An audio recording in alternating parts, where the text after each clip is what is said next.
Assalamualaikum warahmatullahi wabarakatuh. Perkenalkan, nama saya Hanum Fadianti dari kelas 10 PPLG 1, absen 20.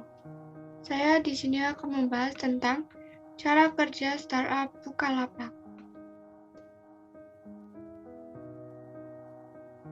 Di video kali ini, saya akan membahas tentang introduction, evolution, analisis, dan penutupan atau closing. Pertama, introduction startup Bukalapak. Bukalapak didirikan oleh 3 pemuda Indonesia, yaitu Ahmad Zaki, Nugroho Heru Cahyono, dan Muhammad Fajrin Rashid pada tanggal 10 Januari 2010.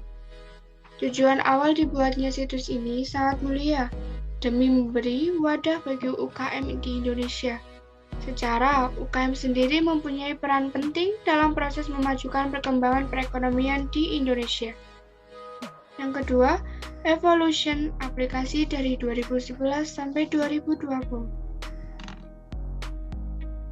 Setelah 1 tahun berjalan, yaitu pada 2011, Bukalapak mulai banyak dilirik oleh investor dengan perusahaan Batavia Incubator yang dipimpin oleh Takeshi Ebihara sebagai investor pertama Bukalapak.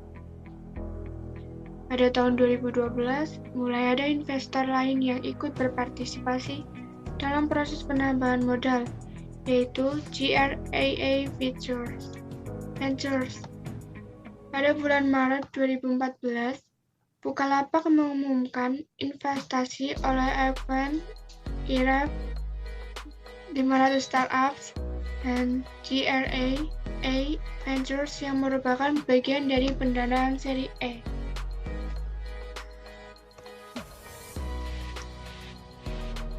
Pada Februari 2015, Bukalapak mengumumkan pendanaan seri B dengan masuknya grup MTech yang memiliki stasiun televisi SCTV, Indosiar, dan O Channel.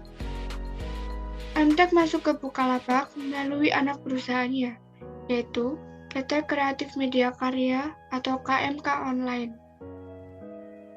Setelah banyaknya investor, Bukalapak semakin maju dengan pesat dengan bukti banyaknya penghargaan yang diraih. Sepertinya, di tahun 2019 menjadi tahun yang cukup berat untuk situs ini. Di tahun ini, ada seorang peretas yang mengklaim telah mencuri data dari pengguna Bukalapak. Namun, untuk Bukalapak sendiri mengklaim jika tidak ada data nasabah yang dicuri, hingga ada lagi cobaan berat menjelang akhir tahun 2019, yaitu adanya PHK pada karyawan Bukalapak yang kabarnya mencapai ratusan, yang terjadi pada bulan September 2019. Ketika di tahun 2020, Ahmad Zaki yang dulunya sebagai CEO Bukalapak pada akhirnya digantikan oleh Rahmat Kaimuddin. Pemilik Bukalapak sekarang ialah Sweet Media dan juga Kreatif Media Karya. Sementara, Rahmat Kaimuddin sebagai CEO, Bilik Salim sebagai COO, dan juga Teddy Utama sebagai CSO.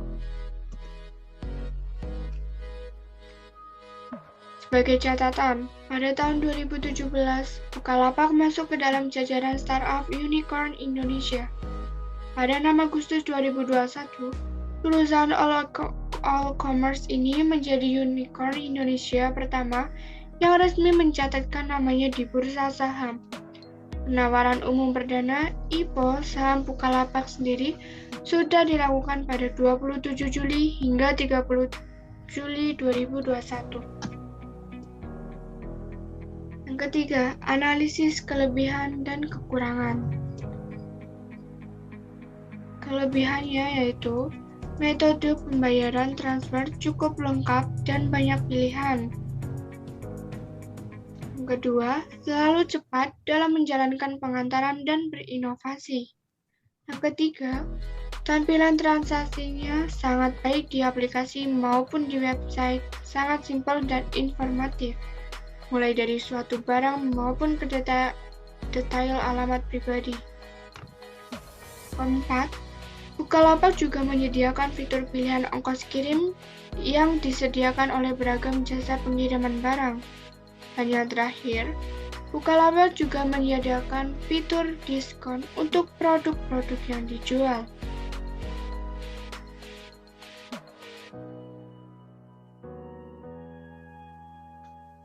Kekurangan dari aplikasi ini adalah aplikasi Bukalapak ini membutuhkan RAM yang baik, sehingga sering lambat dalam pengoperasiannya. Notifikasi yang sering terlambat masuk, memiliki jumlah barang dan variasi yang sedikit, sulit mengedit deskripsi barang karena kotak deskripsi sangat kecil, sering juga error saat tag HTML ikut tercampur. Kenapa Bukalapak masih berjalan sampai sekarang? Berjalannya Bukalapak hingga sekarang dikarenakan Bukalapak selalu berinovasi dan mengikuti perkembangan zaman. Sekian video dari saya. Terima kasih. Mohon maaf bila ada salah kata.